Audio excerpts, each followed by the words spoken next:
today to actually time the gap. Now there is the SL63 AMG. It's got torque 800. It's a 410 kilowatt output. It's a 5.5 litre bi-turbo. I got to drive it a couple of days ago. I'm very jealous. And Mick Doohan had a crack at me for driving like I was going to the shops.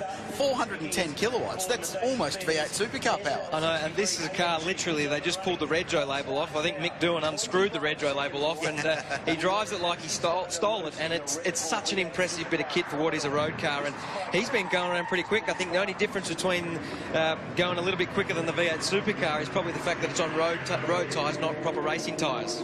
So 16.8 seconds separating the first two cars, and you'll see the speed comparison here too. So that will keep you up to date as to whether or not that V8 supercar can bridge a gap to the Mercedes, and whether, again, the Formula One car can bridge the gap.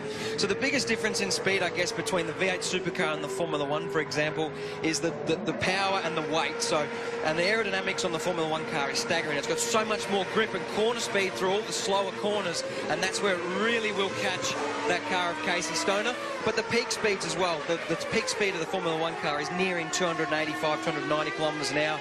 Casey Stoner a lot closer to 265 k's, and Mick Doohan would be around about 250 kilometres an hour. 23.9 seconds was the gap between the V8 car and also then the F1 car. So I wanted to ask you as well, in terms of when we see the F1 car making up the speed, where is the ability for an F1 car to make up the speed? Is it the acceleration out of the corners? Is it just the sheer pace of the car? It's a combination of everything. I mean, the V8 supercar has 600 horsepower. It's got a lot of speed, but it's nearly, over a ton in weight. So getting that car around the corners is not as easy as a Formula One car. It's got a lot of aerodynamics. It's very light. So the corner speeds, entry, mid-corner and exit speed is superior to that of the V8 supercar.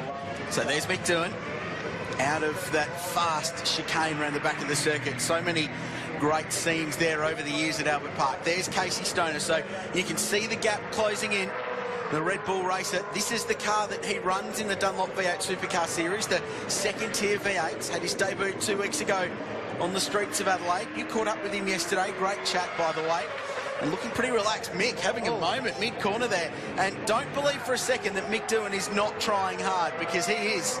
And David Coulthard not yet in sight, guys, so he's not even in the screen. Oh, here he comes. This is quite a funny experience when you're driving that V8 supercar. The Formula One car looks like a bee or a wasp in your mirrors, and then all of a sudden it comes howling up behind you, and this sets up to be a great finish. Have a look at this. This will be really close, in fact, but David Coulthard will just get there. The 3 cars across the line covered by 0.3 of a second. So the handicapping is bang on. And between Mick Doohan, who was